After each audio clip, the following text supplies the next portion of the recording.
Hello and welcome back to Dev Game Club, a weekly podcast in which two veteran game developers look at games from the past to discuss their relevance and impact today. I'm Brett Duval and I'm joined as always by my co-host, a man who's bringing sexy back to the store to find something that fits better. Tim Longo. That's you. What was it, a gift? I don't know. Somebody really picked something that wasn't for you. What are you talking about? Okay, that one went way over my head, as usual. Bringing sexy back? You've not heard that phrase? Yeah. You're bringing it back to the store because it just doesn't fit. It doesn't work for you. Got it. Good. Well done. Mm-hmm. Thank you. Yeah, it definitely doesn't work for me. Doesn't Justin Timberlake have a song bringing sexy back? That's what I think of. That's probably where it's coming from. Maybe so. Maybe he coins it. It's in the culture. It's a thing. Okay. It is. Anyway, we're not done. bringing sexy back here, obviously. No, we're bringing Super definitely Mario not. back. Definitely not. For our fourth and final episode, we had a bonus episode there in the middle, so it's been kind of a weird organization of stuff. We've had a ton of email and things. When we play these old Nintendo titles, it brings everybody out. Everybody wants to talk about Nintendo, so I think it's one of those things that ties into a lot of people's childhoods, and it's funny because it doesn't for either of us as far as that far back goes, because we're a little bit older than some of our audience. But let's jump directly to the end, because I got to tell you, I was not prepared for that Bowser battle. Yeah, no, me neither. I mean, the surprising thing that we talked about in pre-show, that they, with a couple exceptions, other than the button, what's that thing called that we Switch Palace? Switch. Yeah. Well, the button that you can move around that you... Oh, the power switch. Power switch, yeah, that I got stuck on. I didn't realize you could pick it up. But anyway, like we said, I probably missed some sort of tutorial or something. But they've been relatively good at introducing you to critical mechanics in a critical pathway along the way. But you get to this battle, and I mean, you should describe what Bowser's doing. Right. So Bowser shows up, and he's in a floating egg machine thing. Clown. It's basically a pod. It's a pod, yes, with a clown face on it and a little propeller underneath. It's levitating. Terrifying. The clown's it is a little scary. It reminded me a little bit, speaking of Sonic Mania coming out this week, of Dr. Robotnik. Oh, you're totally right, yeah. It has that feel, which would have been not too far from this game in time, I think. I'd have to look that up, the original Sonic, the SEGA system coming out around that time, but I don't remember exactly when, and we haven't played a Sega game here. Anyway, so he shows up in the final room of this castle, and getting to that room is itself an adventure. But you get there, he shows up, and he's floating too far above you for you to get to him, and every now and again he'll duck down into the pod and throw out a couple of Mecha Koopas, I guess they're called. I think so, yeah. And their interesting functionalities, they're sort of similar to the football guys, the baseball guys, the helmeted characters. We can bounce on their head and they'll freeze, and you can at that point pick them up, which is something I never went back and tried with the football guys. But then your goal is to pick them up and jump and toss them onto Bowser's head, which is just... let me just say, I wasn't expecting that. And this game does introduce new uses and new mechanics all the way through. I mean, the room before this has a new mechanic with enemies that freeze in the light, or you can only see supposedly in the light, although you found a way around that one time. It's constant. There's always something new, and it's surprising how much they're able to get out of these mechanics interacting with these environments all the way through, just throughout this game. Yeah, I mean, I think the other thing that I feel like I was taught, but maybe I was taught by just being a gamer all my life that probably ruined me is I feel like, it teaches you there are patterns to things, right? And so my initial strategy with that fight was to dispose of the Mecha Koopas as they came out, assuming that after a certain number, he would change his behavior, right, and go do something else, and that would give me an opportunity to jump on his head or something. right. I feel like that maybe that wasn't fair to this game because I can't remember all the boss battles, but they all may be player motivated when it comes to triggering a new phase. But so I probably went through 10 waves of those things, just bopping their heads, and if you pick one up, I didn't know this is what I didn't think of. I didn't think of throwing it. I didn't know I could throw it, so I would pick it up, and you can run with it and knock the other one off, and they both go flying, and so it's pretty easy to do. Right. I just did that probably 10 or 15 times. I was like, when is this phase going to end? Well, just going on and on. Yes, that's very common. Actually, I'd say that's more common in Zelda titles, especially the 3D ones, where you have, exhaust this enemy from doing a thing, and now he's going to open up his vulnerability to you, and you can run in and hit it with your sword or whatever. You even see that in Shadow of the Colossus to an extent, right? You have a pattern, they do a weird thing, you have to hold on, hope you have enough stamina. Okay, and now you can go stab the spot and move around or whatever. So that is a very common boss thing, and that is surprising not to experience here. But of course, this is an earlier title. Yeah, well, and they were also and just a different title, right? Yeah. This is the series all about, as we've talked about before, mechanical depth. Yeah. And combinations of mechanics and finding new ways to use those mechanics over and over and over again. I mean, the number of combinations of things that you can do in this game, and I feel like I haven't even scratched the surface. You've mentioned in pre-show going back and trying to play things with Yoshi, and I barely ever get on Yoshi because I find him very hard to control, right? I find myself getting on and then having a hard time. And part of this might have been from my Wii experience with a frame or two lag or whatever was going on there. But I just not good with Yoshi and wasn't at that time. I've gotten much better at the cape, but not with Yoshi. And so I tend to just, it's an egg, I'll just keep going, forget it. Yeah. I just like I don't know, again, it is mechanical depth, like, because you can get off of him and do stuff and then get back on him, and you can jump higher because if you're on him, because you can jump him and then jump off him, and yes. Let alone he can eat things, so just just layer upon layer, which is just amazing. The other really quick, I was looking back at some of the maps. You mentioned just introducing new mechanics right until the end. In, which one is this? In Valley of Bowser 3, they add in those platforms with timers on them. Mm-hmm. Which I actually liked a lot, but it was just that one level, like at the end. It was like amazing. That they're still doing that kind of stuff, and we didn't even play all the secret stuff. So there's a ton of secret stuff that we don't even know. Yes, I went back and I found secret levels off to the side of Donut Plains 2. There's a Switch Palace. And off of Donut Plains 1, having activated that Switch Palace, because that's the one I kept going back to with a cape and trying to figure out. I would go back there anyway to get lots of lives when I was still playing on the Wii. And so I went back there, and I got to the end of that level, and there was a space above that I could see, but I just couldn't execute to get up into. But there was a key there, I think, a key in a keyhole. And so I'd seen that. But I also saw that there were the missing green blocks. I was like, if I find the Switch Palace. So I went hunting for the Switch Palace, and it was off of the next level. So it wasn't hard to find it. I never did find red or blue. I have no idea where those might be. But I did spend a little time filling out at least more of that map in the early going.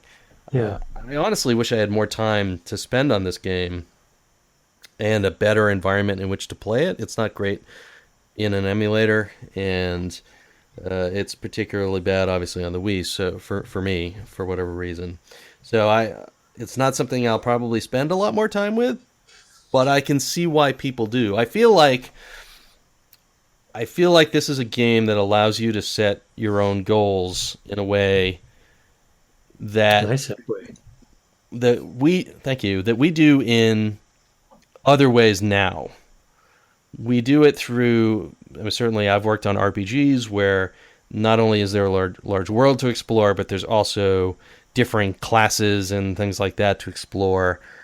So there is sort of that. You can set your own things that you want to do in games like that. We sort of have talked about that a little bit, even with what did we talk about that with recently? Well, with Breath of the Wild, I guess. Zelda, yeah.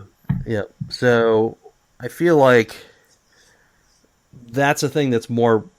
That feels like it's more modern to me, but turns out was here in the beginning, because you could spend that time to figure out, okay, I'm going to find a way to get out of this game. You can see basically the genesis of speedrunning here. I'm going to find a way to get to this to an exit that gets me out of the world much quicker, and I guess the Star Road tends to do that. We had an email about that, and so that'll come up later. But well, there's a scalability to your point about like setting your own goals. There's a scalability to that in this game that like the math behind all the different permutations about what you could combine with what on what level in what order, to your point about speedruns, like once you master the game and you've done everything, you can still milk more out of it based on how you do it, versus like, say, there's some of that with Zelda, like people, like we had someone wrote in about like, no sword run or something, or right. No sword run on Link to the Past. Which is like, yeah, that's definitely, an extra challenge you're putting on yourself. But when it comes to permutations about how to do things, like the depth isn't as much as something like this game, which is just still blowing my mind, especially adding in Yoshi and the cape and all the different things, using every type of power up on every level in every combination, and you can you could bank a second power up. So if you were really clever and crazy, you could intentionally bank a separate power up and then get hit and then use that second one to do another thing halfway through the level. You know what I mean? Exactly, right. Like you can make very specific choices. Crazy. Yeah. You can really design your own experience once you get very good at the mechanics. If you're to the point where the timing of the enemies is not really a problem for you, then you're at a point where you really can explore and set goals that are crazy. Maybe it's, I'm going to do every level as Mini Mario, period. No power-ups at all. Yeah, or I'm going to, right, so you get that mechanical depth. Or I'm going to do every level with Yoshi, but no tongue. Ew, that didn't sound right. But or whatever. I'm going to do every level with the cape, and I'm going to start flying as soon as I can. I'm just going to try to fly through the levels and see how fast I can do it. I mean, you can just add this stuff up, and none of it is tracked by the game. It's really just a playground for you and your skill level.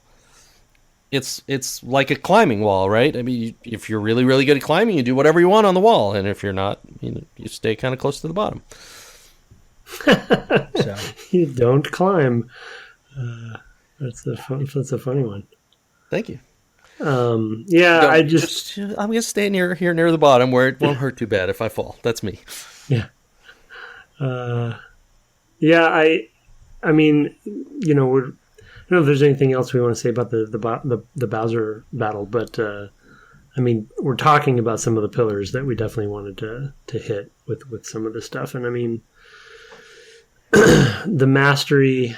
I guess to jump right in, mastery being one. Right. I mean, my pillar would be something like that. The ability to set your goals. Yeah. Once you've achieved mastery is definitely a pillar. I think it's fine for us to just dive into the pillars. I think we've talked a lot about the different mechanics and things like that. I don't think there's a lot to talk about here, although there's lots of new mechanics and things like that. And every level has a new hook or some new thing that they do or some new way that they do a thing. But fundamentally, you've got more of the same, even though the difficulty level's higher here at the end. You are doing a lot of the things you've been doing right along. So I don't think we need to delve too deeply into any particular level. No, I did just like Bowser's battle was one that just threw me for a loop for a while. So yeah, and it's a final boss battle, so there's multi steps to it, which I can totally understand. But once you figure that out, I just was surprised that they force you to use that that pickup mechanic in that way when I hadn't been forced to do it before on the final boss battle. So there's a discovery, and I eventually figured it out, but through trial and error and accidents, but probably through frustration of just like jumping around and, and then realizing the physics of my jump, can actually throw them. But yeah, I mean, the interesting, cool thing about the point about introducing new mechanics up until the end, which to relate back to, I'd say, modern game design and game development that we often forget, and it's actually kind of cool and nice to see it in this game. And of course, they did that in the earlier Mario games on the NES as well, I'm sure. But when you do have a repetition of mechanics, and albeit they do have the depth we were just talking about, so you definitely can do a lot with that.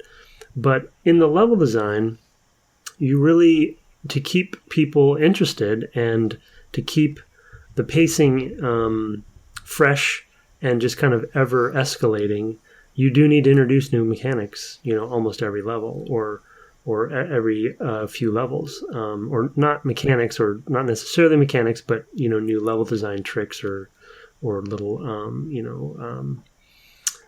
gimmicks or what have you, And something that I feel like through modern game development and game production we do lose sometimes is, because things are so expensive and because we're working at such scale, there is a natural desire to reuse as much as you can, and not reinvent, as we say it probably too much. It's kind of become a bad word of reinvent the wheel every level or something like that. But we do that for sometimes production reasons, and that isn't better for the player, Right. The player actually appreciates having, and I always use StarCraft 2 as a kind of a modern recent example where basically Half-Life, which we just played, is Half-Life, as well, yeah. That was a good, we did talk about that during Half-Life. But just StarCraft 2, like every single level has a new gimmick, because you're playing an RTS over and over again. And yes, inherently RTSs have dynamicism to it that makes it interesting, but you just got to hand it to anybody who commits to adding new content like that every single level, because it's a lot of work, right, and it's hard to justify. And that's interesting, in particular, talking about StarCraft 2, because certainly we played Warcraft on this show a year ago, and it did not feel that way nearly as much. There was some. No, they didn't at all. Mostly it felt like they had the dungeon levels or whatever. Rinse and repeat, yeah. It did feel very much like this is just a different configuration, and the difficulty is higher because the enemy starts with more units or a better village or what have you. So yes, it's funny to see that kind of inversion in that series in particular, and I don't feel like that was necessarily there with StarCraft 1. I mean, a little bit. No. But it seems like maybe it's evolved really significantly. I think maybe they just StarCraft 2. Maybe they just kept learning, it's just nice. And again, we've been talking a lot about Nintendo and its impact on things, right? It's, it's nice to be reminded that those lessons were learned by great companies like Nintendo back, when these games were coming out. They had already been learned, by somebody. We just didn't all take them to heart maybe along the way. And production realities are a real thing. So sometimes you just can't, right? I understand. You just have to make decisions to ultimately for production reasons. But it's just a good reminder, I guess. Yes. Of the value. I feel like it's something that happens in a lot of the Mario games that I've played. So Galaxy and Sunshine and Mario 64. I'm sure I'm missing one or two. But it feels like those games also have... Yeah. They probably reuse mechanics more than this game does, in terms of specific bits that you'll see again and again, but not a ton, and it's still adding new stuff at up until the very end. In Super Mario Galaxy, which is probably the most recent one that I've played. So yeah, hats off to them. It's crazy. Well, so I mean, the mastery. The other one we talked about was the combinatorial depth, right. which I sort of already touched on with the being able to structure and explore and have goals of your own, but it is a separate thing entirely just to have all these different mechanics layer and be able to explode in terms of how they can be used. I don't even we've talked about it before on the series. I don't even know how to begin to catalog how they all fit together. I don't even know how to count. Yeah. Like if I were to try to do the math of how many combinations of potential mechanics could be going on at one time, I have no idea. It's a lot. Well, it's that. I mean, it's that. It's the I'm not unspoken, but hard to define element of the dynamic aspects of games in general that I think we all love, and that I'm sure all of our listeners love. In that they have created a base, and Mario is a really good example of the distillation of this. They've created a really great base engine and mechanical rule set when it comes to the physics of the jump and the tuning of the jump, and they established that obviously with Mario Brothers and Super Mario Brothers, and they just continue to iterate on that, of course, until this game. And on that foundation, if they add one simple thing, or in the cape's case, the cape does a few different things, so it's a little more complicated. Yoshi's obviously even more complicated.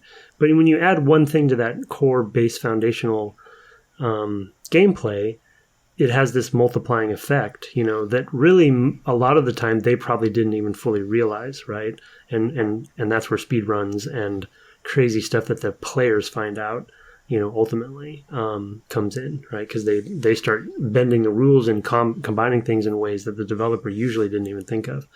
But it just is it's a testament to, I think, the foundational tuning and balancing of the game. And the enemy rule set, which I want to talk about enemies in a second, and that when you do add something like, even going backwards, because this was in Super Mario Brothers, but even just adding a power up where you become bigger when when you get a mushroom and you become bigger Mario, right? So you can take a hit, of course, but changing your the size actually has an impact on what you can do, because your collision changes. And what level designers can do as a result. There's certainly levels where I want it to be you need to be smaller Mario to be able to get that Bowser coin. There's another goal you could have is I'm going to get all the Bowser coins in all the levels. Yeah, exactly. Yeah. So I can remember one swimming level where, and I don't know if this was on the regular path or off, or if it was one that I went and found. I think it was one. I think I did find one additional one. It was the one off of Donut Plains 1. There was a level in that lake, and there were points in it where you needed to be small in order to get the Bowser coin. Not that I cared so much, because the benefit of getting all 5 of those is getting an extra life. But it was. Oh, you mean the Yoshi coin, or is it? I'm sorry. The Yoshi coin. Yeah, okay. I thought there was another collectible item. No, the bigger coin is what I meant. Yeah. So and there are 5 in every level, and so that's another thing that you can want to do. It's not tracked in any way. It does give you an extra life, but it's a goal you can set for yourself. And finding those, it's part of those reinforcing fundamental mechanics, which is if I try to find all of those, I'm going to explore more, and therefore I might find more of the world levels, which will help me, help me move on to other stuff and find other ways to use my existing mechanics. Yeah. So that's just a nice, cycle of virtue, right? To go. It's from the depth to the exploration back to the depth. It's just really terrific. Yeah, I think it's a good point. I was actually listening to Giant Bomb today, and it was a few episodes ago, and they were talking just about the RPGification of games, and it came up in a roundabout way, so I won't go into it. But and they talked about achievements, and it's that kind of topic that comes up every 6 months or so, right? Of how much are we happy that this happened to gaming to some degree? Setting, that we're tracking all of your goals and giving you XP for everything you do and all this stuff. But to play a game like this, where, like you said, you're setting your own goals and they're not necessarily fundamentally rewarding you for them. You're rewarding yourself, you know. And on Giant Bomb, they were kind of debating, you know, of like, do we miss the time of just, you know, achieving something just for the joy of it, you know, versus having to track every single thing you do, and also placing things in the world these days intentionally for the collection of it, you know, versus the challenge of it. Just layer that thing in there just to have more icons on the map. Yeah. And we talked about it with Breath of the Wild too, right? Of like not showing you where everything is on the map kind of thing. That's something that Chris Hecker talked about when achievements first became a thing back at GDC in 2007, 8, whenever those things started turning up on the 360. Just asking, are these things helpful or harmful? If you give a kid a pizza party every time they finish 10 books, they end up wanting the pizza. They don't get any more interested in reading. Yeah. So it can be, whereas as a person who's a lifelong reader, I enjoy the books. And if I was actually counting off and giving myself something every time I finished a certain number of books, I think I would lose some of what I enjoy in books themselves. Yeah. And besides, I'm old enough to buy my own pizza. So thank goodness. Yeah, thank goodness. Yeah, I mean, the other part of that debate that usually they got to it in the Giant Bomb episode too, and then anyone who has this conversation always tends to get here to this place, and I think that's what Chris was trying to ask as well. I was like, well, you don't have to engage in an achievement system, you know, you don't have to engage in whatever system it is that is incentivizing you in a fairly extrinsic way to go do a thing. However, my retort to that usually for someone when that conversation comes up, because I can't believe I'm talking about this on the podcast because I feel like I talk about this, like I said, like every 6 months with some random person, is that the simple and then yes, you can turn off notifications, which you can go a step further, but as soon as you know the system is there, say you don't turn notifications off, and this is what happens to me, there's a psychological moment where you're like, oh, that notification comes up and I just got an achievement I wasn't even trying for. Right. But I got it and it reminded me of the system. And then, at least for me, I had that psychological moment where I'm like, oh, what am I missing? Right. There's these achievements I haven't even looked up. I better go look up the achievements and see what else I could be doing. And if it just isn't there at all, you're just not thinking about it. So yes, I guess, you know, everyone's yelling at their speakers saying turn off notifications. I guess so, that's part of it, but you still know they're there, you know, and I guess it is a little liberating to play a game like this that just didn't worry about that. And to your point, like if you want to get all 5 coins, just go get them, you know, and nobody's going to pat you on the back for it other than yourself. And maybe that's a good thing. Yeah, no, absolutely. And the other thing I think about those is that they are intentionally meant to reinforce the platform more than they are the games, right? If you start caring about things like achievements or trophies, exactly, it's part of the ecosystem of that platform, whether it's Sony or Microsoft or Steam for that matter has them, and I don't know if other platforms do, but I'm sure some others do. I'm sure Origin has something. Whatever, or UB Bucks and things like that. Yeah. GOG probably has something. I don't know what GOG could do, but and Steam actually has different types of ones. They have those trading cards, which I think are basically time based. The longer you play, the more trading cards you get for a given game. So there are all these ways to tie you into the platform, and I'm just suspicious of that because I'm not interested so much in a platform as I am in the games I can play on that platform. Yeah, I mean, we maybe are a little far afield, but it's an interesting conversation. And I think it does loop back around to Nintendo specifically because, I mean, you know, I'm first party. They have issued, you are first party, yes. And you know, focusing on, like you said, the meta of it, right? Your profile and the platform and, you know, your kind of, you know, your monthly active users and stuff, that is not just a platform thing, that's an industry thing right now, right? That you want people to engage with your experiences and stay engaged, right? And Nintendo's still, and they're getting hit for it right now with the the Switch, voice stuff, right? And how Right. Yes, they have a how separate ridiculous app it on the is for that phone to. or something like that. Right. Yeah, it's on the phone, and then you have to hook it up to your Switch as well, and there you have to use like a splitter if you want to use it on the headset. Like and the phone can't go to sleep or it'll stop working. All these crazy weird stuff, and they just don't have it as a priority to kind of over-index on this stuff like others do. And maybe they're still. I know I'm, I'm apologizing for them and trying to justify their poor decisions because it seems like ridiculous design, but.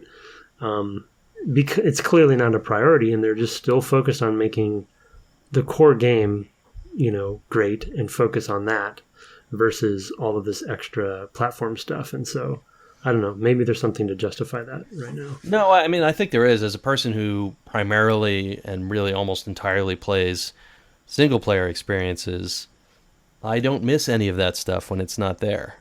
When I'm playing Breath of the Wild, I'm not trying to go and find all the different plants so I can get an achievement, although often they have mechanics in their games where they do reinforce some of those things, right? There's a camera, for example, in Breath of the Wild, and you can take shots of literally anything in the world and it will identify it and then put it in a collection. So there's this huge amount of collection, like every type of weapon is effectively collectible by photo. Oh, man. And yeah, it's nuts. And so that'll be keeping my OCD happy for a while. But so they are kind of leaning in that direction a little bit. I can remember first game I can remember having something that felt like an achievement before there were achievements or trophies was the Ratchet and Clank series had ways to unlock extras that were feats that you could do, and they all had names or something. And so the names were basically clues to how to do them, but in each level there was a handful of things that you could do in that level that were, if you did them, you'd get some amount of in-menu currency to spend on unlocking specific things. They might be big head mode or whatever, just silly stuff, nothing essential to the game. So that was just another list of things to do, just like an achievement is a list of things to do, but it is still somewhat intrinsic to the game when it's in the game itself that it's rewarding you for these things. So, anyway, that's our big discussion of the achievement unexpected trophy. Yeah, I didn't expect to go there either. But I mean, this game is about, the pillar you proposed is about personal achievement basically, and driving yourself there. So I think it's appropriate. It was a fun diversion.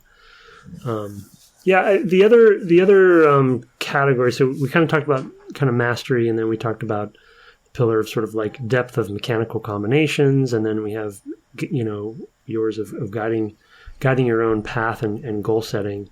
The one I didn't want to talk about enemies a little bit. There's so many enemies to talk about. We won't talk about specifics, but I do want to use one example. I'm going to make up a term I've never heard, and I don't think it's a real thing, but it's the only way I can describe my point. I guess I'll say, tension-based enemy design, or mechanical tension in enemy design. So I don't know exactly. I'm workshopping it on the fly here. Okay. And what I mean by that, and I'll use the thwomps as one example, and for those who may or may not remember, those are very simply a falling block with a face. Right. That falls down on a rhythm, falls down with some physics, and then slowly rises back up to its spot, and then it falls down again. And you can't touch any part of it. And the reason I wanted to use that is a really simple example of my point, but they do this really well with, I think, pretty much all the other enemies for the most part, especially the boos, the ghosts, and the Koopas, the flying Koopas specifically, is that thwomp is moving down at a fast pace against the tension of you having to jump at the same time, or around the same time. And so there's these two kind of physics rules colliding in the way that you're learning to master it. And the reason I'm using the thwomps as an example is, for whatever reason, I had a really hard time jumping over or under those things. I did it way too many times than I'd like to admit. And I just never quite got the pacing and the timing of it, where I wasn't, and there was a section in one of the levels that we played in this last session where there were quite a few of them in a row. Right. And I tend to want to try to find that right path where I'm just kind of, you're just hitting that stride where you're just jumping. You kind of don't have to stop for each one. Right. So that was making it harder on myself. But I just found this interesting tension between the very fundamental thing of jumping, and it's an analog jump to boot, right? And also you can start to jump at any analog place where you are running from, and you have your speed. And then the tension of this thing falling down and having those two things collide in the sort of the rhythm, to sound kind of silly, the rhythm of those physics. I know I'm overthinking it and over-designing it and over-analyzing it, and then flying Koopas are the same thing, right? They fly kind of in an up and down pattern, right? And you're usually jumping up and down, right? The shell Koopas, right? The shell Koopas, yes. I was actually thinking about the cloud Koopa with the dangling one up. Oh my goodness! Right. And so once you actually hit that thing, you're gonna hit it accidentally or on purpose. You either want to get the one up, even though you're looking at that thing going, it can't be this easy, and of course it's not. And then he starts throwing an enemy down at you, basically, I mean, another type of turtle enemy of some kind, and so you end up spending. It's exactly the same tension where you actually want to time your jump so that you can move forward while he's moving back, because he kind of sways back and forth over your head. So you want to time your jump to be able to jump forward and over. And it's the same sort of rubber bandy tension of you want to pull this way, but he's pulling you back. Yeah, in the same way that I feel like that, especially those multiple section thwomps. And I don't know why it came to me, and it probably, like I said, was because I was messing it up so many times in a row. But there is just a real good elegance to. Probably they didn't overthink it and overdesign it like I'm doing now. They maybe didn't even think about this. They just thought, well, let's do a falling block that you have to jump over. But if you super overanalyze it like I'm doing, there's some elegance in there's a fundamental action of jumping, which creates which is an upward movement and a downward arc in the physics, and then enemies that fall down towards you, right? And just they're really good at finding those ways to play upon your reflexes, I guess, of these things that you're doing the whole game. Jumping is your main verb. And they're finding these enemies that really play upon your assumptions about how you're supposed to interact with them based on this, using your jumps. So I don't know. I would submit that this is very much an Eastern style of design thing, right? This is the area of the world that has Go, right? Very simple mechanics leading to explosive combinations to the point that computers have only recently gotten pretty decent at Go. So I feel like, and they're also philosophically, a lot of their underpinnings of both their religions and their philosophies are the opposition of forces, of yin and yang, for example, or what have you. I mean, there's a lot of different sorts of things that happen in that way, or emptiness, right? As a specific thing, they came to an understanding of emptiness way before the West, with zero not appearing for quite some time in Western mathematics. So it is culturally, it feels like it's just part of their fabric. Yeah, to think of things as having opposition in that way. Yeah. So it wouldn't surprise me it might surprise me a little bit if, as you said, they specifically designed it that way. But I also feel like they were more likely to find their way to those sorts of mechanics just by the nature of what their sort of underpinnings of their thought are. Yeah, totally. Yeah. I mean, Zen, even Miyamoto had there's that famous quote, I forget what game he was talking about, but just the Zen garden mentality, right? Pikmin, probably. Yeah, it might have been Pikmin, where, you need to keep removing something until you can't remove any,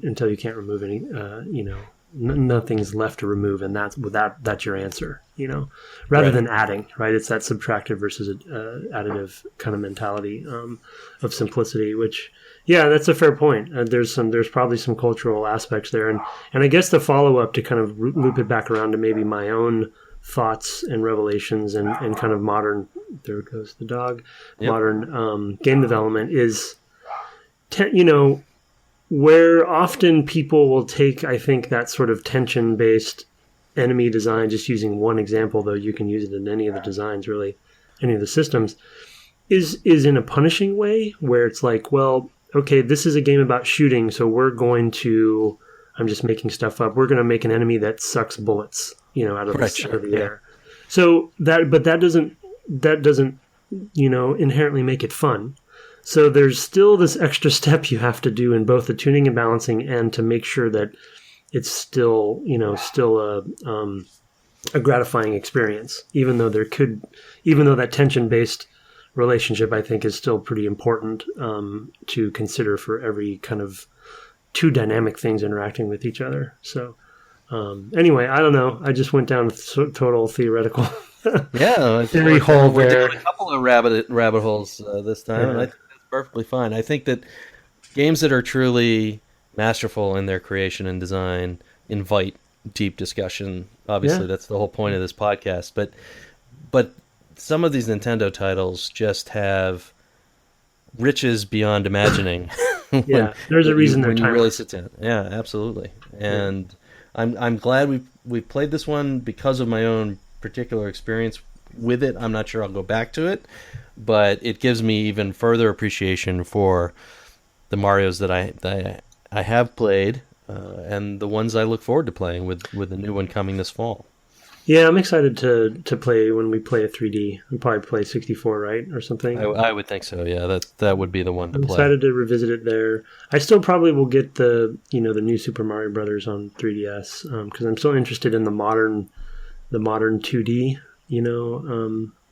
Mario and what they chose to do with it, to see how the usability has changed specifically. Because this one is just so opaque in so many ways. And it's very of its time, so I understand, and kids wanted to spend, a whole year delving into the depths of this thing, so I get it. But the way Brett and I were talking about this in pre-show, we're basically playing it the worst way you could, right, on a timeline, right, with save, for me at least. Well, both of us now, save states. Yeah. And I know I'm playing it in the lamest way because I'm not learning, I'm not mastering the way that they want me to. And we're not having the opportunity to do some of that goal setting, goal setting, and there's no reason to. That I think exactly because, and explicitly we are setting ourselves goals each week. We have to get through these two areas, which is a number of levels, and for people who haven't played a 2D platformer in quite some time, that's pretty daunting in and of itself. But I feel like at this point I could go and play a lot more of this game. I'm just unlikely to have the time to devote to it, I'm afraid. Maybe Onward. someday. Maybe at some point they'll have a good port that works. They'll probably eventually put it on a virtual console on the Switch. on the Switch, since they again sold out of pre-orders of the Super Mario or the Super NES Classic today. Oh so man, that's probably the way to play it on that thing. And then they announced a Super Nintendo themed 3DS XL. Oh boy, you're gonna have to jump on that. What? I know, it's just weird. I mean, obviously it's in honor of the. I don't know. They're just such a funny company. Anyway, all right. Well, let's put this one to bed, at least until email, which will come in the second segment. I guess we should go have our break now and come back. Sounds good.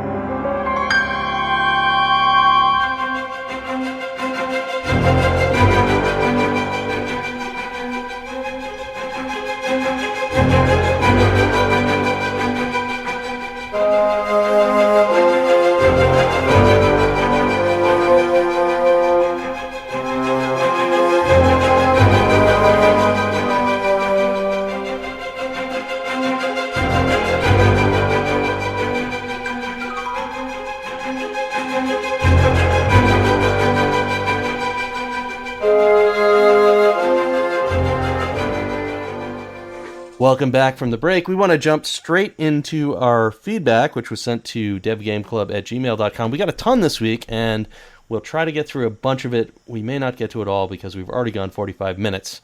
I will throw over to you with the first one from our buddy Jonathan DeLuca.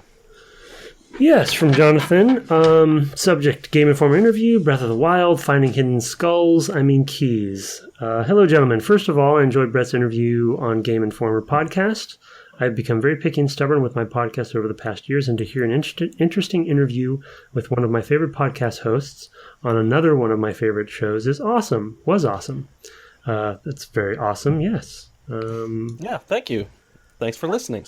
And as a terrible friend that I am, I still haven't listened to it myself. I don't expect you ever to. I'm so bad. I'm the worst. Okay, my backlog is crazy right now, but I will definitely be grabbing Tacoma soon. Thanks for giving us something cool to play. So you guys have finally got around to playing some Breath of the Wild. That's awesome. I've already sunk 250 hours into that game somehow, and I work full time. Ha! It's interesting to me that you guys seem to lack that overall "it's a Zelda game" feel. There is no doubt that it's definitely a significant change in many ways compared to the other games. But I personally felt like it was a return to the previous aesthetic that the earlier games captured. I've always found Zelda games, particularly the console games, to have a certain dark and moody aesthetic to them, and I've always thought people thinking of them as childish as weird. I understand there are certain elements that can give off that impression, but I have always felt that Zelda games were a bit on the dark side. I think they just present that moody, dark vibe in a subtle and nuanced way. For example, when I played the game for my niece, she thought the little Deku Koroks were really cute, and she loved cooking dubious food and thought it was funny. She didn't pick up on the fact that Link is basically a reanimated corpse with amnesia exploring the beautiful but apocalyptic desolation that is Hyrule 100 years after his brutal death. It's the little touches like the burnt-out husks of a village, the fact that everyone Link cared about is dead and gone, that give me that vibe. Yeah, maybe you're surrounded, yeah. You're surrounded by the beauty of nature. Maybe you're surrounded by the beauty. Yeah, maybe you're surrounded by the beauty of nature, but you're a few steps away from freezing to death and asphyxiating in the desert if you're not prepared. Anyway, I think this game packs a punch for a relatively minimalistic approach to a massive open-world game, and I think they can pull it off because the core gameplay, like climbing and gliding, are some of the most enjoyable gameplay loops I've ever played. I'd love to hear you guys break this one down in depth sometime soon. Finally, in regards, expect that in 2030. Yeah, right. Yeah, when we 2031, something like that. It'll be a classic by then. We probably will have both played quite a bit of it at some point. Yes. So. Finally, in regards to finding those damn hidden keys in Super Mario World, maybe this will inspire Tim to have mercy on Halo fans like me when we're hunting for those damn skulls and don't want to cheat by looking up their location. Please, Tim, if you're inspired by anything from Breath of the Wild, please don't let it be the Korok seeds. As always, love you guys and love the show. Thanks, Jonathan. Yeah. Yes, it's definitely true that the Zelda vibe of being sort of dark is there. I do feel that. I think what we were getting at was more the mechanical progression being drawn out more, for one thing. Yeah, and structure. Right. Yeah, and I think the lock and key aspect of it. It felt more. And this is just the beginning section, so maybe it really becomes much more Zelda as you go too. But the very analog nature of solutions, which all the Zeldas have some of that to some degree, but just getting to one of the shrines that was in the snow area, right? Like, right. You used a totally different way than I did, and there's just a lot of different ways you can accomplish a goal, which is really cool as a game in and of itself. That's kind of what I meant by being a little different from a Zelda structure perspective. Right. But I would agree with that. And I will say that having played more of it, when you get to the I forget what they're called, but the big guardians, the divine spirits or something like that, but the big levels that are creatures, those feel like more traditional Zelda dungeons with more traditional lock and key aesthetics as far as solving the puzzles within. So I think they have some of that, and once I got to that point, I was like, okay, this in particular does feel more like the Zeldas I've played. But I agree, tonally, it's very similar. Yeah, Certainly, that's fair. there's always apocalypse in these games, and there's right whether the whole world's underwater or an ocarina where Ganon has won, and you can move back and forth in time. This is very similar in that way. So there's often those things, Well, and that's also true of Link to the Past. yeah, that's what I was going to say. Is until he mentioned it, I didn't even think about the other world and Link to the Past. Is pretty rough. Right. Yeah, I mean, things are really bad there, right? And things are things falling are dark apart. there. Absolutely. Yeah, that's good. That's a good point. On the skulls, point taken. To be honest, I think even though I guess you could technically say I do ultimately approve their locations, we do use the skulls for a fun thing for level designers to just have fun placing. As long as they're not too unfair. We really want to let the level designers have fun putting them in interesting places. So I will, I will scrutinize them heavily for the next thing. Absolutely. Okay, I have the next one. It's entitled Mario Lore, and it's from our friend Bjorn Johansson. You may remember him from before. It's the Swede with the name we learned to pronounce. So Yeah. It says, you both talking about lore this episode led me to remember the fan theory that the different Mario games are actually theater plays performed by the regular cast of Mario, Peach, Bowser, etc., and that the kart games are them screwing around while off the clock. This is somewhat reminiscent of the Campfire Stories interpretation of the Legend of Zelda games you mentioned. I'm totally with you that in that mysteries have intrinsic value and that not everything needs to be explained. Look no further than the Force in the original trilogy versus midi-chlorians in the prequels. Love, Bjorn. He says, P.S. Like all of these kinds of discussions, there is an obvious answer. This is exemplified by Inception, where there is a discussion about whether or not the entire thing takes place inside of a dream. The discussion revolves around, pun intended, whether or not the spinning top stops at the end. The answer is that it's neither a dream nor not a dream. It's a movie. So appreciate that, Bjorn. I agree. I have actually heard that theory. I had forgotten about that, but that the Mario games that they're a cast of characters and they do variations on their story.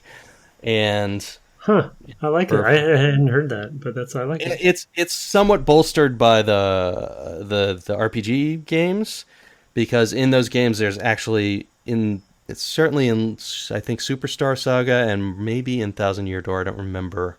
But there are literally the battles take place on a stage. Like it cuts away to a stage, and then and you have the battle, and then the audience applauds. It's madness. And the audience is like all Toad people, I think. So yeah, there is good in-game fiction which supports the idea, and then having them all go off and play tennis or drive go-karts or play soccer or with a million other things they do in all the other games does kind of make its own kind of weird sense. But yeah, I like that, and I love the stepping one level above Inception, right, which is all about how many levels you go down. He's going a level up and say, hey, it's neither a dream nor not a dream. Also very good. Thank you, Bjorn. It's good to hear from you again. Yeah. All right, you have the next one. Want me to do the next? Yeah. Do you know how to pronounce his last name? Did we talk to him before? Vogt. We have not, I don't think so, but I'm going to go with Vogt. Vogt. Mike Vogt. Subject, mechanical complexity in the Mario series. I have thoroughly enjoyed your series in Super Mario World, a game that's been among my all-time favorites since I began playing video games. During your discussion, you mentioned several times how the mechanics of each 2D Mario game build on each other and become more complex as the series progresses from the original Super Mario Bros. Through World. I'd like to share my own experience related to that statement. The Super Nintendo was my first console. The Super Mario World was my first real video game. It was the only title I owned upon receiving the system. But the console was also bundled with a coupon you could mail in for a copy of Super Mario All-Stars, which included Super Mario Bros. 1, 2, and 3, along with the Lost Levels. I forgot about that. So here I was at 7 years old, with 5 completely different Mario titles, all with their own unique rules, mechanics, and physics. I loved it. I distinctly remember spending all afternoon switching between the various games, exploring their differences and their similarities. I remember being frustrated that I couldn't backtrack in levels in Super Mario 1. The fact that you had a health bar in Super Mario 2 was astonishing. And the loose physics of Luigi running and jumping in lost levels made for a highly rewarding challenge. That was a special time in my life that I remember fondly. Thank you for the trip down memory lane, and keep up the great work with your podcast. Yeah, thank you, Mike. Yes, I can imagine what an embarrassment of riches it would be to have maybe 4.5, basically, Mario games all at once. Yeah. I had forgotten that there was. I've seen that mentioned when I've looked up Super Mario World, Super Mario All Stars plus Super Mario World, as being a thing, and I hadn't delved into it because I didn't know what the heck Super Mario All Stars was, and I just didn't have time. But I'm glad to have had an email to explain it. Yeah, it's a good point that definitely was making, because I'm not as familiar with each of them. The assumption through logic that doesn't necessarily need to be true that they would just build upon each of the games, but I didn't know Super Mario Brothers 2 had a health bar, which obviously is not around anymore. Right. Don't see that too much. Yeah, and then the other funny thing I forgot to mention, because you said you didn't watch all the credits, if you stay to the very, very end of the credits, you get to the end screen, there is a final splash screen that, is just the game ends. You don't skip past it. It just ends like these games used to. And it's a picture, a painting of, pixel painting of Peach and Mario and Luigi. Well, it's, I guess, it's not Peach. They don't call her Peach, right? She's the Mushroom Princess or whatever. Toadstool Princess. Toadstool Princess. But then I was like, wait a second, why is Luigi in this picture? And then I thought to myself, oh no, is Luigi available in this game somehow? And anyway. I think he is. But in the original Super NES version, I believe he was literally just a repaint. He was mechanically exactly the same size, same physics, same everything. And it was in a later version that he actually was differentiated. And in many of the games since, you've been able to play the game through again as Luigi, and there's a whole new set of stars and challenges with his slightly different physics and mechanics. He's not substantially different, but he is taller. He jumps a little higher by default. There's probably another thing that I'm forgetting. Because I did that for Galaxy. I did the whole game twice. And you're saying he's playable in Super Mario World? I believe that's true, and it might be after you finish the game. Yeah, could be. I can't remember how that works. If there's a continue screen, I would definitely have to go look that up. Yeah, it's no big deal. I do remember reading this week that he was available in this game, and that you could. Yes, he does. He shows up at the end, and it's like, oh yeah, there's this other guy. But I do think you can. But you are effectively playing literally the same game on the SNES. It was really just, now you can play the game as a green guy instead of a red guy. But later on in, I think maybe a DS re-release, maybe a Game Boy Advance re-release, you could play with Luigi with different physics. So anyway, here's one from Cameron Daxon responding to our episode 75. He says, "Hi guys. Cam Daxon here, left you an iTunes review a few months ago as Cam Dax. Thanks for the shout out when y'all read it out loud. Just want to say how much I enjoyed this past episode. Something that really caught my ear was the both of you talking about the ephemeral nature of games, not just with ARGs and online-only games, but in general, how much they can be a singular experience for the player, unlike a movie or a piece of music which is heard or seen pretty much the same way no matter who sees/listens to it. As an actor and theater lover, I couldn't stop myself from saying exactly when Sleep No More was mentioned. I saw it several years ago, and it stayed with me ever since as an important example of how the form of something can really influence its content. The content is the same on any given night, same space, same actors, same text, but because the audience is in an untraditional form, up and moving with the freedom to follow whoever they choose and go wherever they please, a unique experience is practically guaranteed. I can't believe I never associated this show with games before. Well, gentlemen, you've inspired me to write something a bit more full-length or in-depth on the subject. I've got a BA in literature and no idea what to do with it. Is there such a thing as a dialogue editor for modern games? Subtitle cleanup guy? How the heck do you get started in that? May as well put it to use. Your podcast has consistently inspired me to think critically of the games I consume in an artistic way. Thank you so much. I always enjoy listening to you both and look forward to more. Cheers, Cameron. P.S. Tim, I think, you mentioned that you directed a production of True West. One of my faves, Sam Shepard, passed away recently, and I think it's a tremendous loss for the theater world. Amen to that. I agree. That is why True West was on my mind, because that's one of the few Sam Shepard plays I've seen performed and just happened to be directed by Tim. So that's the explanation with how that even came up. Yeah, but he's sorry about the dog. No, go ahead. He's my favorite, definitely my favorite playwright. Close up there, maybe Tom Stoppard, but that was I did a triple header at this particular theater where I directed True West, Who's Afraid of Virginia Woolf, and The Real Thing by Tom Stoppard. And all this lightweight material. Yeah, I gotta say, it maybe wasn't a great decision to direct those three back to back. It wasn't back to back; it was year by year. But year to year. I was super bummed when my wife texted me that day when he died. Yep. Anyway, on Sleep No More, one of the things I would say about that is it was explicitly an influence on the makers of Gone Home, whom I worked with for Tacoma. I've also seen Sleep No More. I don't know if you have, Tim. No. Oh, wonderful experience. Not until you mentioned it did I really even know about it. Yeah. So it's an experience that takes place in a 5-story, they call it a hotel.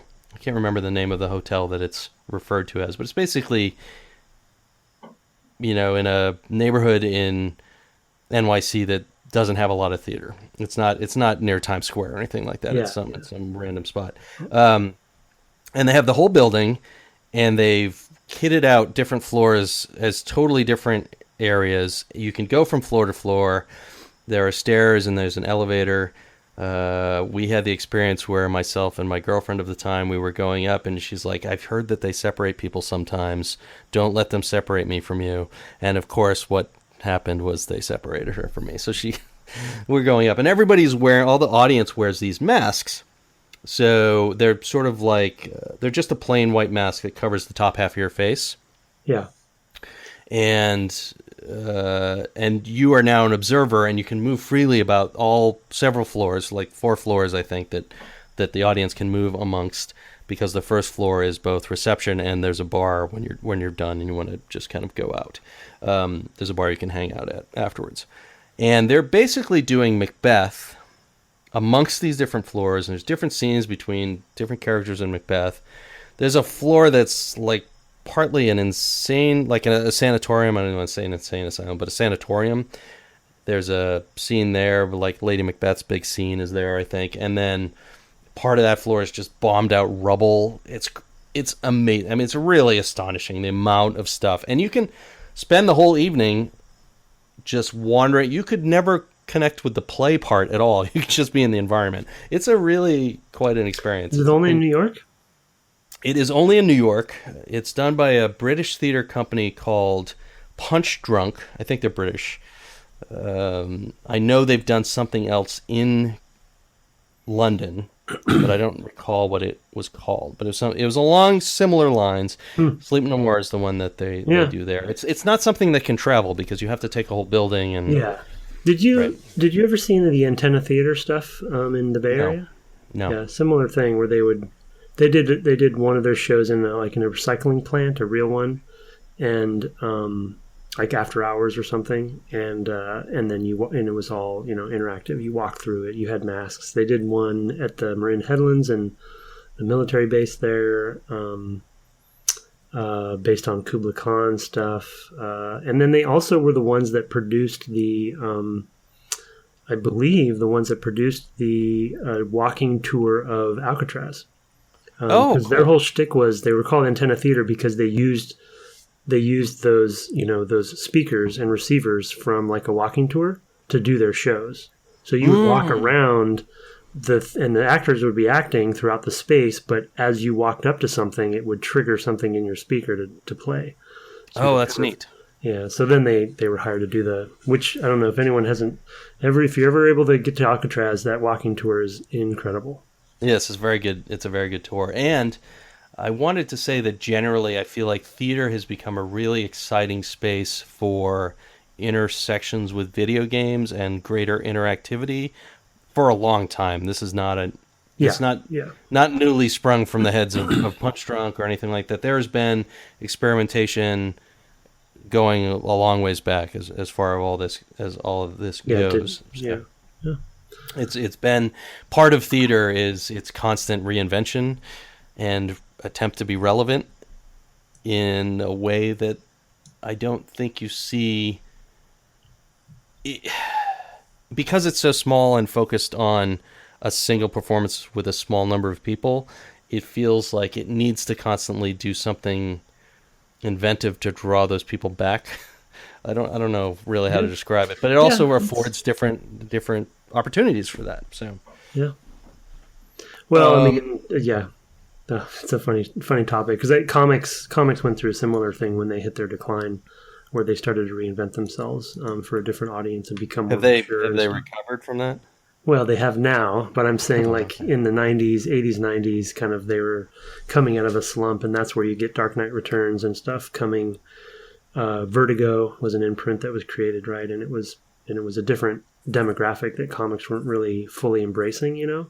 And then, yeah, eventually you get to the films, but I think, that we're at where we are now because of that resurgence where they had to reinvent themselves because they were done. But I also feel like the films are a step back as far as comics go.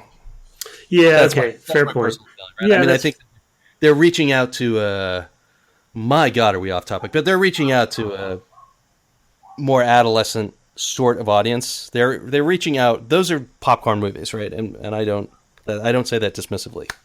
There's something great about a popcorn movie, but they're not really going after. Like, even the grittiness is superficial often and kind of gross, and when they do like the DC stuff, I'm just generally not interested in. There are certainly high points. I think Wonder Woman this year was excellent for like 2/3 of it. The final third, what didn't really hit with me, but good movie. Anyway, that is all so far off topic. Why don't we go to the next one? We might call it there because, as I recall, it's a long one from Nick. Yeah. Nick, and I edited it down for time. Okay, still long, but I love the story, so I think it's worth reading. Okay, Nick Tapalansky. Subject: Zelda inspirations. Edited for time, as Brett said. Just a quick divergence.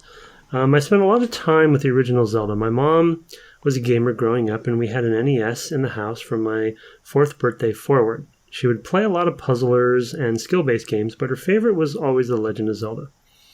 I loved watching her play through it, so much so that she actually recorded herself beating the whole thing on a VHS so I could watch it any time. Take that, YouTube. That's amazing. Yeah. While the VHS captured what might be considered a thorough but pretty linear run, it was the result of multiple playthroughs over many months and years that refined her preferred order of operations. To the casual player, in a time before the internet and strategy guides, your first time firing that game up was a liberating experience. Aside from the manual, you were entirely on your own. Even your first weapon is missable if you ignore a very intentional design choice on the first screen. Good point. Dungeons outside of the final one could be played in most any order, though some did require items from previous dungeons or were made easier by having them. Much of the overworld could be explored with nothing more than the 3 hearts you begin with. You were encouraged to push, bomb, and burn your way through screens to find secret chambers and underground bonuses. You could buy some consumables and non-consumable items as often as you could find them, such as bombs, arrows, shields, a candle, and even dungeon keys, opening up different options for exploring the world that you could tailor to your own style. You guys talked about feedback loop from Nintendo and Breath of the Wild, specifically wondering if the elements that seemed inspired by modern games existed somewhere in the DNA of the Zelda series as well. I'd say without the original Zelda, many of those games wouldn't exist. But they've all iterated on one another to lead to a 3D Zelda that, for the first time, is true to the roots of the series while incorporating many of the modern updates from the 3D Zelda games to make it more accessible, more fun, and more unified than many of the modern entries. In short, while the specific ways they translated the mechanics to 3D certainly owes something to modern 3D open world games, in this case, the biggest thesis the game puts forward to players, go out and make your own unique adventure without us directing that experience, comes directly from the progenitor of the series and was very welcome for a guy that's been watching and playing them for 30 years. Well put. Right, and I did edit a little bit from the beginning to the end. He sent in something about the Mario mythology and terrible/wonderful movie from 1986 called Pichime Kyushutsu Dai Sakusen. I will put a link to the YouTube video in the show notes. It looks, just from the thumbnail, I'm kind of terrified. I love the story of his mother making a VHS so that he could watch it when he was 4. Amazing. I mean, Nick, your mom is cool. Yeah, that's amazing. Just want to put that out there. That is pretty phenomenal and awesome. So kudos to her, and please tell her we think she's great. Yeah, it's heartwarming. Yeah, it really is. No, I love that story, and I want to make sure we get to that one this time. Right. So I have not played the original Legend of Zelda, and like Jonathan pointed out earlier, there is more of this in the DNA than we realized. Yeah, and while I think we would get to the games that we have regardless of where we started, right? I mean, at a certain point, you just stumble on these things. It is interesting to me that Nintendo found so much of the map that we occupy so early. Yeah, and they are evergreen games for that reason. Yeah, and it's I mean, there's not much more to say. I think he's got a good point there, and I think we talked about this. I don't think I'd finished the first one. I played a fair amount of it though, so I do remember it being more open. And it's interesting that their formula actually, that you could say Link to the Past, really started to really set in stone, that's what they continued versus the original being their sort of blueprint. But I would also say that designs and inspirations, not even just in games, but I think in general, they do tend to be cyclical.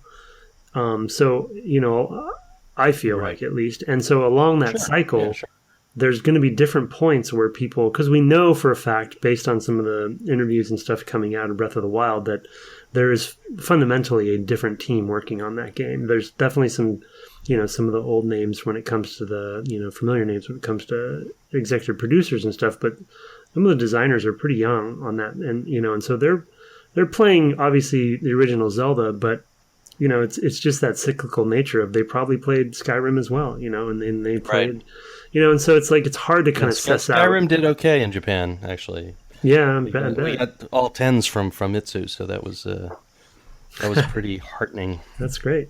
Yes. So anyways, I just, kind of, it's maybe a circle of inspiration isn't even right. Maybe it's a web, and those points are kind of, you can connect those points based on, maybe the original Zelda is in the middle of the web, but where that influence of Breath of the Wild being on the edge of the web came from is through multiple points, right? So anyway, it's still though, they definitely, they learn from themselves quite a bit, it seems. All right. Well, listen to me set up this segue.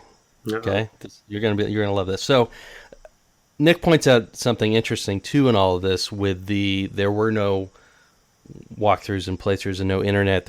You had to find your way through these games on your own, and that was true of all the earliest titles. Even the very first text adventures were not. They had things that made you understand whether or not you had found everything or not. That's why scores were involved in things like text adventures in the early days. Adventure has a score, has a cabinet, a trophy cabinet, and there's a score associated with how many trophies you find. And that also was part of the point of some of the early RPGs. Well And done. as it turns out, we've decided to turn our eyes now a little bit further back to the mid-'80s and do a sort of different sort of mini-series where we don't play games fully because the RPGs tend to be long and we don't probably have time to play any one of these three games in their entirety. Certainly not all three in the near future. But what we're going to do next is we're going to go and play a bit of Ultima 3, Wizardry 3, and Bard's Tale, all of which came out in the 83 to 85 time period. This is going back. These are games I played originally on the Apple II, the Apple II Plus in my case. And I don't know what you played them on, Tim. It was an AT&T 6300, which was a IBM clone.